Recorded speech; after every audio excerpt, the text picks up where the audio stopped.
Imagine a place where boys aren't sent to be helped, but to be forgotten. Not locked away in the dark, but forced to live every day under the weight of punishment, fear, and silence. That place is Stonebridge, a tough, cold reform school with playoff teak, with walls that have seen too much. It's the kind of place that doesn't change. But in Steve, a powerful new film, one man returns to try. That man is Steve, played by none other than Cillian Murphy, and in this emotional, brutal story, Murphy gives one of the most raw and powerful performances of his career. From the very first scene, we can feel that Steve isn't like the other teachers. He arrives in the rain, quietly walking through the main gates of Stonebridge like someone who's been there before, and he has. 30 years ago, Steve was one of the boys locked inside those walls. He grew up learning how to fight, how to stay invisible, and how to never show weakness. But now he's back, not as a prisoner, but as a teacher. And maybe, just maybe, as someone who might be able to change something, the film doesn't waste time trying to make Steve a hero. Instead, it shows us a man still carrying his old scars. He watches the boys with quiet pain in his eyes, not because he pities them, but because he understands. He knows what it means to grow up thinking nobody's listening, and now he wants to be the adult he never had. But change doesn't come easy at Stonebridge. The boys are angry. The staff is cruel. The system is still designed to crush anyone who speaks out. And in the middle of it all is Noah, a 15-year-old student with a sharp mind, a sharp tongue, and a long list of people who've let him down. Steve sees a version of himself in Noah, but Noah doesn't want his help. He doesn't trust adults. And for good reason. Still, Steve keeps reaching out. Quietly, carefully. He gives Noah a book no one else would. He offers patience when everyone else gives punishment. And for a moment, it seems like maybe, just maybe, someone is finally breaking through the walls. Cillian Murphy doesn't play Steve as a savior. He plays him as someone who's barely holding it together. There's a weight in his voice. His silences say more than his words. And in scene after scene, we see a man wrestling not only with the broken system around him, but with the broken pieces inside himself. One powerful moment comes when Steve takes Noah's side during a heated argument with another teacher. The boys are shocked. No one stands up for them, ever. Later, Noah asks why Steve did it. Steve simply says, "Because someone should have done it for me." It's a quiet line, but it hits hard. And that's what this film does best. It doesn't shout to make you feel, it whispers. And the weight of those whispers stays with you. As time passes, the school begins to shift ever so slightly. The boys are still rough and raw, but they start to speak more freely. Some begin trusting Steve. But just when things begin to turn, reality hits hard. Noah gets blamed for something he didn't do. A riot breaks out. And Steve is forced to choose, stay silent and protect his job, or speak out and risk everything. What follows is one of the film's most intense moments, a tribunal scene where Steve must testify. In a quiet but powerful monologue, he tells the board the truth that reform schools like Stonebridge don't fix kids. They teach them to hate themselves. He admits his own past. He tells them what it cost him. And for the first time, you see a man not trying to change the world, but begging for it to stop repeating its worst mistakes. One of the most emotional scenes comes when Steve enters the dorm room where he once lived as a boy. It's dark and dusty, with old paint peeling from the walls.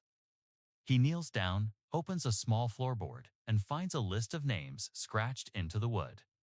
Names of boys who once slept there. Boys long forgotten.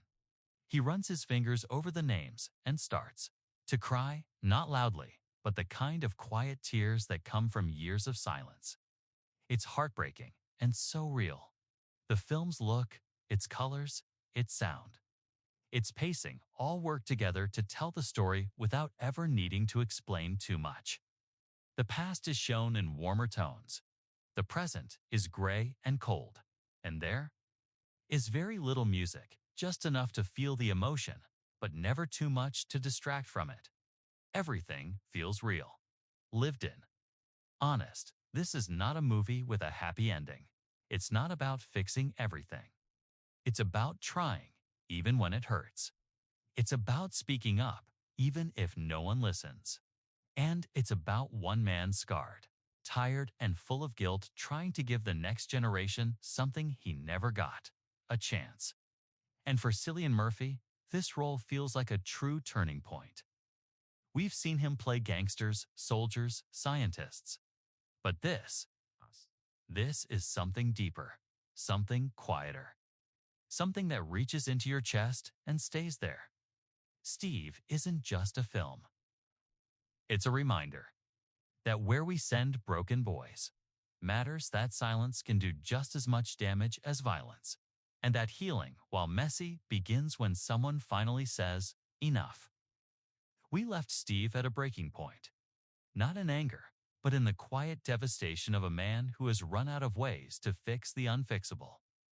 And yet, somehow, that's where the real emotional weight of the story begins to deepen. Because Steve isn't a film about clear wins or perfect resolutions. It's a film about survival. Sometimes that's the real victory. After the tribunal, Steve doesn't walk away triumphant. If anything, he walks away more alone than ever. The other staff keep their distance. Rumors start. And Noah, he's sent to isolation, punished for something he didn't do. Again, Steve fights for him. Quietly, paperwork, appeals, conversations behind closed doors. But the system isn't built for truth. It's built for order. And Noah, like so many real-life kids before him, is treated as a problem to be moved, not a person to be helped. It feels hopeless, deliberately so. But it's also where Cillian Murphy delivers what may be his most subtle performance of the entire film. There's a scene, no dialogue, just visual storytelling, where Steve sits alone in the school chapel. His hands are shaking. Not from fear, but restraint. The camera moves in slowly, just enough to catch the glassiness in his eyes. He doesn't cry. He doesn't pray. He just sits. That's it. And it's haunting. Because in that stillness, the film says everything. The cost of carrying inside a system designed for control is unbearable. But what's even worse is not caring at all. Outside of school walls, Steve begins to unravel. He visits his brother for dinner, but barely says a word. He walks his old childhood street, but doesn't recognize anything. At night, he dreams of boys screaming in their sleep. Sometimes, he hears his name whispered in the dark. Through it all, Murphy shows us a man haunted not just by memory, but by the fear that nothing he's done has made a difference. And that fear is all too real. While the film is fictional, it draws disturbing parallels to real investigative cases in the UK, Ireland, and the US, where hundreds, sometimes thousands, of boys in so-called reform schools were abused, ignored, and discarded by the very systems meant to protect them. Director Daniel Franklin confirmed that several scenes were inspired by real survivor testimonies, and you can feel that weight in every minute of the runtime. This isn't just drama. This is grief. Personal, political, generational. Then comes the turning point. Not a grand showdown or a courtroom victory, but simply a letter. Late one evening, Steve receives a small envelope with no return address. Inside, a short message. For words, you did protect me. That's it. No name. No signature. He knows who it's from. It's Noah, the boy who never said thank you. The boy who never once showed softness. The boy who might never come back. But still saw the effort. Still remembered. That moment, despite being so simple, is emotional thunder. It doesn't erase what came before. It doesn't excuse the system. But for one broken man trying to make a difference, it means everything. Murphy breaks down, finally, alone in his car. No music, no words, just tears. This time, he lets them fall. And we, as an audience, feel the full release of pain that had been building for over an hour and a half. The final scenes of Steve aren't cathartic in the traditional sense. The school doesn't shut down. The corrupt staff aren't magically removed. Life goes on. And for many, that might feel frustrating. But there's something so painfully honest about that choice. Because these places, these people, they don't just disappear. The real message of the film is this: change isn't cinematic. It's slow. It's uncomfortable. It's made up of 100 quiet acts of resistance, like writing a letter, speaking up, taking a stand, even if only one person is watching. The ending shows Steve standing before his class again, a new group of boys. They look at him with the usual mix of fear and mistrust. But this time, he doesn't flinch. He begins the lesson, as he always does. But before turning to the blackboard, he says one sentence with a soft voice and a steady look. I see you, all of you. And I won't pretend I don't. It's such a small thing. But in this world, in Stonebridge, it's revolutionary. Cillian Murphy's performance in Steve is unlike anything he's done before. It doesn't require violence or monologues to be powerful. It's not theatrical. It's human, raw, quiet, but thunderous in impact. He plays pain like a well-worn suit, familiar, heavy, but tailored just right. You believe this man has lived through everything the script suggests and more. And that's why audiences are connecting to it so deeply. Murphy's Steve is not a teacher trying to save the kids. He's a survivor hoping to keep just one from becoming like him. And in that goal, even with all the setbacks, he succeeds.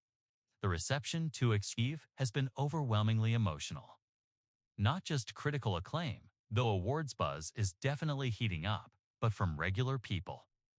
Survivors, teachers, youth workers, people who have lived through broken systems or tried desperately to help those stuck inside them. Social media is full of real letters, real comments, real stories, echoing the very truth behind this film. That boys who lash out are often boys in pain. That reform without compassion is just another form of punishment. And that we, all of us, still have a long way to go when it comes to listening to the cries we've been trained to ignore. In the end, Steve doesn't blow the doors off Stonebridge. It doesn't give us the feel-good ending Hollywood loves. Instead, it asks you to carry the story forward. To leave the theater or close the streaming tab and keep thinking, keep listening, keep watching. Because somewhere, right now, in a city or town not unlike yours, there's a boy getting blamed instead of helped, punished instead of heard.